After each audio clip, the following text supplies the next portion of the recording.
Alright everyone, welcome back to another episode of Fantasy with Man McMahon. Today we are going to be doing another edition of Fantasy Premier League. This time we're going to start off with a quick recap of my Game Week 5 team performance and results. Wasn't that great. And then we're going to talk about my strategy and my team for Game Week 6 and how it's going to set me up hopefully for success this week and in future weeks, because I've gone with a couple bold strategies here. A couple bold strategies have been put into place here. Hopefully it doesn't bite me, but we'll see what happens. Alright, so let's do a quick recap of what went down in Game Week 5. So as you can see here, this is my team on screen now, and oh boy, this was a bad game week. This was a bad game week. Starting off, let's just talk about the defense. Bachmann, I didn't know there was going to be any issue there, but he got pulled, didn't play a single minute, and what do you know? Foster goes in, and he does pretty decently, I guess. Watford got a W, but I get nothing from that because Bachmann didn't play. Backline, Semedo, Hull, what's that? Wolves had another disappointing performance. Go to both Semedo and Jimenez with that. I'm shocked. Whoa, Wolves didn't perform how they should have. They were underwhelming is the nice way to put it. The harsh way to put it is they were trash. Absolute trash.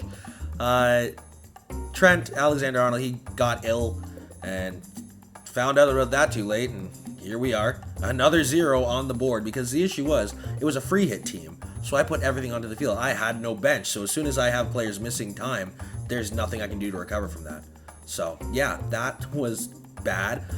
Ailing, I wasn't expecting a whole lot. It was unfortunate that Maximan ended up getting rid of his clean sheet, but I wasn't expecting much from a 4.5 defender. It was more like maybe if he gets something, there's a chance, because he has a tendency to get involved on the attack, but I wasn't hoping for anything. So honestly, the fact that he ends up being my best defender, wow, that's bad. Midfield. It was okay. Rafinha getting that goal, I projected a goal and an assist for him. Unfortunately, he ended up coming up with an injury, so maybe if he didn't have to go off early, he might have gotten that assist, but it was a beautiful goal for him. Damari Gray, well, all of Everton was the letdown on that one. 3-0 to to Villa. 3-0 to Villa. I'm just glad that I didn't keep Luka Dean around, because that own goal would have hurt me a lot. Mo Salah, the one bright spot. Thank God for Salah. Yeah, he saved my game week this week, and yeah, my only bright spot of the week. Jota, another disappointment for Jota. You'll see why he's gone for next week's team back, because I had him in my original team. I had him in my Game Week 4 team, because my Game Week 4 team has turned into my Game Week 6 team. So he's now gone, and I'll explain why. Ronaldo is decent. A goal is nice, but like when you're paying 12.5, 12.6 for a premium player, you want a little bit more than 6 points. Just a bit more. Jimenez, we already talked about it. Wolves, trash. Leicester, that's the thing. Even though they dropped the game to Brighton, the Vardy's going to score. Like even if they're losing games, Jamie Vardy's going to put the ball in the back of the net. You can guarantee it. So I was happy with how that worked out for me. But yeah, all in all, awful game week. I can show you here the scoreboard and how we're doing there. So 56 points, only one above the average point in the entire game week, and I checked the stats on it, and that was the average of all the players that used their free hit this week. 56 points was the average. So yeah, I don't know. I don't know what to say. It was just bad. It was a bad game week. I'd even say it's worse than last week. Like last week's was a bad game week, and this one was even worse by comparison. So hopefully Game Week 6, we'll take a look at that team. New strategy, new tactics. Let's see if we can bounce back. All right, now that we've recapped that absolute failure of a Game Week 5, let's talk about Game Week 6. So first of all, let's take a look at my transfers. We're only doing 3 transfers this game week for a -8. It's a bit of a deduction to take on. However, doing these transfers now will also mean that I should have to do a maximum 1 transfer next week. But yeah, so let's take a look at my transfers for this week. So 2 of these transfers are forced, that being Calvert-Lewin out with injury and Laporte out with injury. Both those 2 are done. And then, so Calvert-Lewin's going for Lukaku, and Laporte is going out for Livramento. And then Jota is out. He's done for me. I am replacing him with Sarr. So the reason for that is Jota, yes, I know he's even in the scout squad this week, and like 2 blanks. That's, for me, that's not a reason to get rid of somebody. The reason why I'm getting rid of him, Firmino's back. Firmino's back. And it's very realistic. There's a possibility that he is in, even if he's not starting, there's a possibility that Firmino is getting time this weekend. And who's going to be at the expense of that? Jota.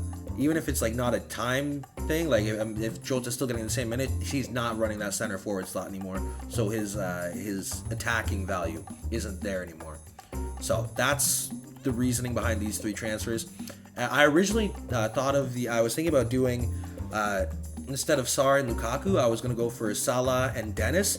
But then I realized it was actually better to just acquire Lukaku now. I know a lot of people are thinking, okay, I'm going to acquire Lukaku for Game Week 7 because Game Week 6 he goes against City.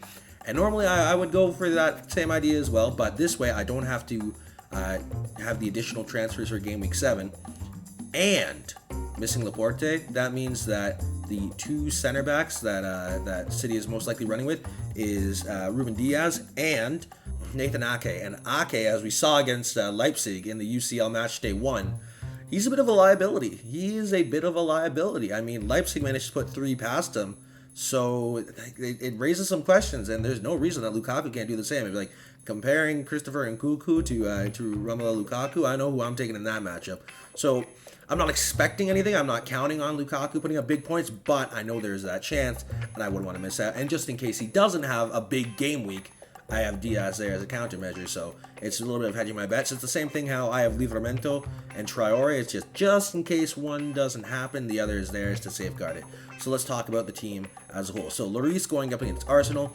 Lloris was my Game Week 4 goalkeeper. Didn't go well, but I figured even if Arsenal do take the clean sheet away, it's not entirely certain because Arsenal have 2 wins, and both of them are 1-goal wins, one against Burnley and one against Norwich. So, like, they're not exactly an attacking threat, but, you never know. But it was just one of those things where there wasn't a reason for me to transfer out Lloris for this game week. Backline, I'm going with Luka Dean, Trent, and Diaz. Dean has some question marks around him in terms of, is he healthy? And I've seen, he has a groin injury, he has a calf injury. It's very speculative. So what I've done here is I have Dean starting, and if he plays great, he's going up against Norwich. That's a great time for him to pick up a clean sheet and maybe get involved in the attack, because he did that in the EFL Cup this weekend. So maybe he can get something going, and if he is actually injured, who's my first substitution? Livramento, who's going up against Wolves, and that's the countermeasure for Traore. It's all very well balanced, I would say, but yeah. Trent going up against Brentford, enough said. Diaz, it's a counterweight for Lukaku. Chances are, if somebody's getting involved on the attack for Chelsea, it's Lukaku, and say that Man City keeps a clean sheet, we've got Diaz. Moving on to the midfield. Benrahma, Traore, Pogba, Sarr. So let's start with Benrahma. The link-up that he can have with Antonio, Leeds give up a lot of shots. And even if Meslier makes the save for him, there's a rebound. And if there's anybody who's going to pounce on a rebound, it is Mikel Antonio. So that should be a nice little duo. Benrahma takes the initial shot, rebound, goes to Antonio. That's a goal and an assist. You love to see it. Traore, maybe one day he will finally break through. He almost did it against Brentford. He took a wicked shot, but it took a deflection, went off the bar. I was watching that, my heart broke because I think Jimenez would have gotten the assist on that, and I knew my heart just fell out of my chest at that point. But maybe this is it, and like I said, even if he does put up another 0, we've got Livramento in the event that, Traore falls short again. Pogba, leading the league in assists right now.